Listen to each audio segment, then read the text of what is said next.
In the summer of 1843, 3 men vanished from the slave markets of Baltimore, Maryland, not to freedom, not to death, but into something far stranger, a secret that would remain buried in church archives for over 180 years, a secret that would reveal the darkest contradiction at the heart of American Catholicism: women who had taken sacred vows of poverty, chastity, and obedience, living with 3 enslaved men behind convent walls. And a bishop who knew everything, yet did nothing.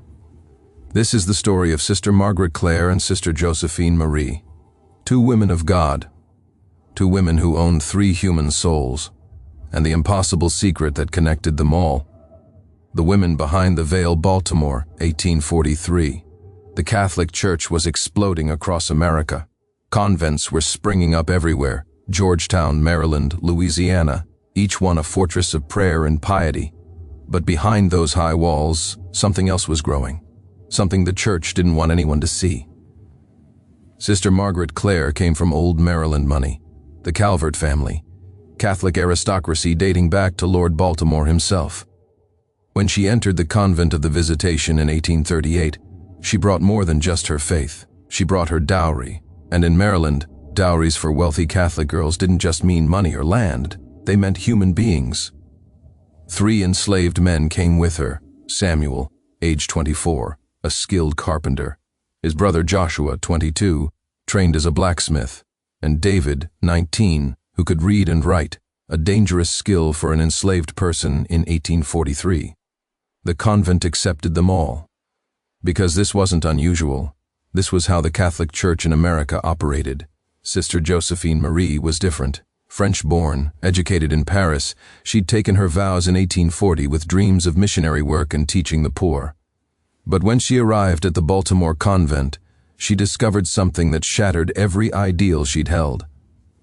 The sisters here didn't just employ servants.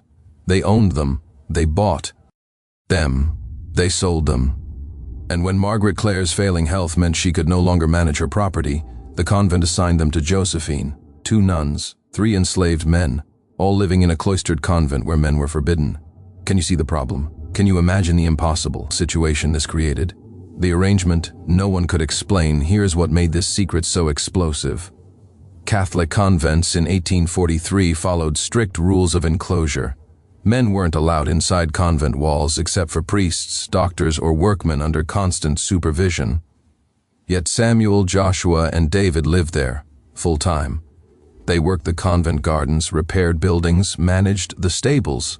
They attended early morning mass in the sisters' chapel. They ate meals in the same compound. They slept in a small outbuilding just 40 feet from the nuns' dormitory. The official records called them convent servants. But the bills of sale told a different story. Sister Margaret owned them. When she became too ill, ownership didn't legally transfer. Slaves couldn't be gifted to religious orders without formal sale. So technically, Margaret still owned them. But Josephine managed them, fed them, gave them work orders, disciplined them. 2 nuns shared 3 enslaved men, and nobody could explain how this arrangement squared with their vows of poverty or their vows of chastity. Because here's what made people whisper. Enclosed religious women were supposed to live completely separate from men. Yet these 3 young enslaved men lived, worked, and prayed within the convent walls every single day. The documents from the Baltimore Archdiocese show that rumors began almost immediately. Letters between priests mention impropriety and scandal. One visiting Jesuit wrote that the situation was irregular in the extreme and violated the spirit, if not the letter, of holy enclosure. And Bishop Samuel Eccleston knew.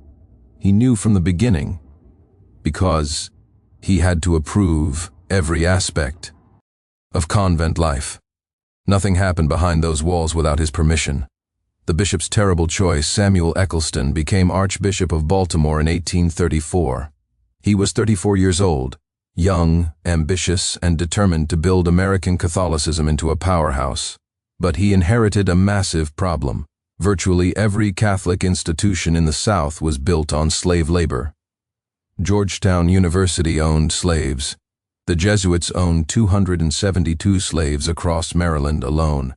The Sisters of Charity, the Carmelites, the Visitation Sisters, Nearly every religious order in the region owned human beings. If Eccleston condemned the practice, he'd destroy half his institutions overnight. If he did nothing, he'd betray everything Christianity claimed to stand for. So he chose door number 3, look the other way. When the complaints came about the Baltimore Convent, 2 nuns living in close proximity to 3 enslaved men, Eccleston's response was calculated. He didn't shut down the arrangement. He didn't order the men sold. He issued one simple rule: the men could not enter the cloister proper. They could work the grounds, but never the interior dormitory wings. A distinction without a difference, because they were still living on convent property, still interacting with the sisters daily, still creating an impossible situation. The church archives show Eccleston visited the convent 3 times in 1843 alone. Each time, he met privately with the Mother Superior. Each time, he asked the same question: has proper decorum been maintained? Each time, the answer was yes. And each time he left without speaking to Samuel, Joshua, or David, without asking them if they wanted their freedom, without acknowledging they were human beings with their own stories. Because to acknowledge that would mean acknowledging the entire rotting system the church was built on, the men who disappeared from history. Here's what destroys me about this story. We know so much about Sister Margaret and Sister Josephine. We have their letters, their convent records, their family histories. We even have a daguerreotype photograph of Margaret from 1842, one of the only images of an American nun from that era. But Samuel, Joshua, and David? They're ghosts. 3 men who lived, worked, and prayed in that convent for years, and we barely know their names. Church records list them only as property. Bills of sale reduce them to dollar amounts: $600, $550, $400. Their actual voices, their thoughts, their feelings, their humanity are almost entirely erased. Almost, but not completely. In 1845, 2 years after the scandal first emerged, something extraordinary happened. Someone wrote a letter to Archbishop Eccleston. The handwriting was crude but legible, the grammar imperfect. But the message was crystal clear. Your Lordship, I am Samuel, a man belonging to Sister Margaret Clare. I write to inform your Lordship that the situation in this place is not proper for Christian souls. Joshua and I are made to work every day with no rest except the Lord's Day. David has been punished with 20 lashes for teaching a young black girl her letters. We are told we are part of the convent family, yet we are beaten and sold like animals. I beg your Lordship's mercy. We wish to know if the Church will free us or if we must remain property forever. Your humble servant Samuel. This letter still exists in the Baltimore Archdiocese archives. It's one of the only surviving documents where an enslaved person in Catholic custody spoke directly to church leadership. Eccleston's response? He ordered Samuel whipped for insolence and improper letter writing. He instructed the Mother Superior to ensure the men never learned to write again. He never responded to Samuel's question about freedom. The bishop knew. He knew everything. And he did worse than nothing. He punished the victim. The scandal that wasn't by 1847, Sister Margaret Clare had died. The convent needed to resolve the issue of the 3 enslaved men's ownership. Here's where the story takes its darkest turn. Because the church had a choice. They could manumit them, grant them freedom, or they could sell them. They sold them. In November 1847, Samuel, Joshua, and David were sold at auction in Baltimore to 3 different buyers. The proceeds, $1,550, went to Sister Margaret's family estate, with a portion donated to the convent for building improvements. The brothers were separated. Samuel went to a plantation in Louisiana, Joshua to a tobacco farm in Virginia. David, the one who could read and write, disappeared entirely from records. Some historians believe he may have fled to the north using his literacy to forge freedom papers. Others think he was sold further south, possibly to Texas or Mississippi, where record-keeping was spotty. We don't know, because the church that claimed to care about their eternal souls didn't bother to track what happened to their mortal bodies once the money changed hands. And Sister Josephine Marie? She requested a transfer and spent the rest of her life teaching at a visitation school in Mobile, Alabama, another city where the sisters owned slaves. She died in 1879 at age 63 and was buried with full honors in the convent cemetery. Her tombstone reads, "Faithful servant of Christ." The secret that stayed buried for 180 years, this story remained locked in church archives. It wasn't until researchers examining Georgetown University's slavery records in the 2010s began digging through related Maryland Catholic documents that pieces of this story emerged. Even then, it took years to connect the dots, because the church had carefully sanitized the records. Samuel, Joshua, and David were listed as convent servants or resident workers, never as enslaved people. The complaints about impropriety were buried in bishops' private correspondence, never in official reports. Why? Because this wasn't just about 2 nuns and 3 enslaved men. This was about an entire system. The Catholic Church in America was built on slavery. Georgetown University's grand buildings were financed by selling 272 enslaved people in 1838. Just 5 years before our story, the Jesuit plantations in Maryland and Louisiana operated on enslaved labor for over a century. The Sisters of Charity, the Carmelites, the Ursulines, nearly every order owned human beings.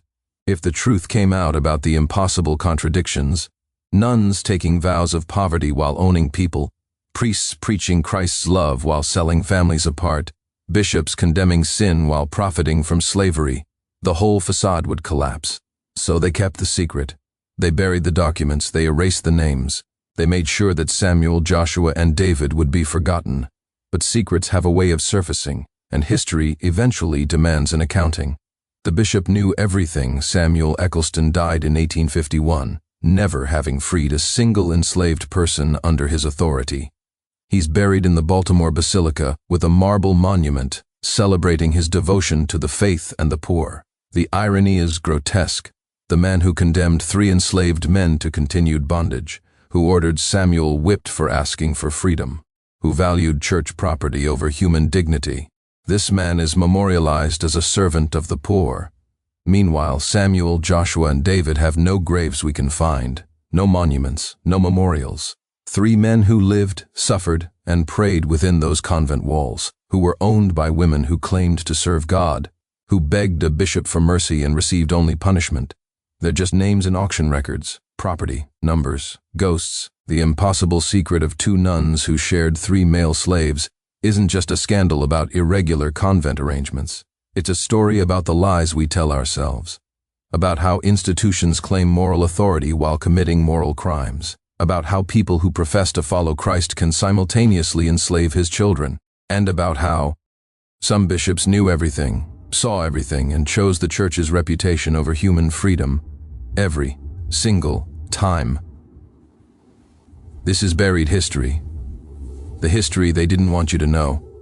The history that exposes the rotten foundation beneath America's oldest religious institutions. Because in 1843, Bishop Eccleston didn't just know about 2 nuns and 3 enslaved men living in impossible proximity behind convent walls. He knew about hundreds of enslaved people across his entire archdiocese, owned by the very priests and nuns who claimed to serve a God who called for liberation. He knew everything, and he chose silence. That's the impossible secret. Not what happened in one Baltimore convent, but what happened across the entire American Catholic Church, and how they buried it for nearly 2 centuries.